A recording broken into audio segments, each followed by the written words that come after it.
বন্ধুরা দেখতে পাচ্ছ কারেন্ট এসে গেছে, বিজয়ের ছট পূজা আজকে। এই সবাই ওয়েটে ছিল, এই যে বক্স বাজাবে, এই যে 8টা বক্স নিয়ে এসেছে, 8টা। এই দেখতে পাচ্ছ 8টা বক্স নিয়ে আসে। চলো সাউন্ড কোয়ালিটি আজকে শোনা হবে। 8টার দিকে বক্স নিয়ে এসেছে, এখন কটা বাজে? 12টা বাজে মনে হয়, এখনো বক্স বাজেনি। এই দেখুন, এই দেখুন, এই যে সব সেট আপ করা হচ্ছে। ছেলে পেলে পুরো টেনশনে ছিল আজকে কারেন্ট আসবে কি না বলে। এই যে এখন এই যে বেজে গেল, বেজে গেল। এই যে দেখো, এই যে আমাদের বিজয় ভাই পুরা খুশি।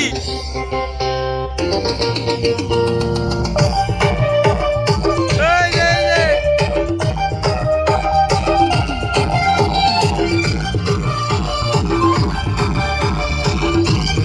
ছট পূজার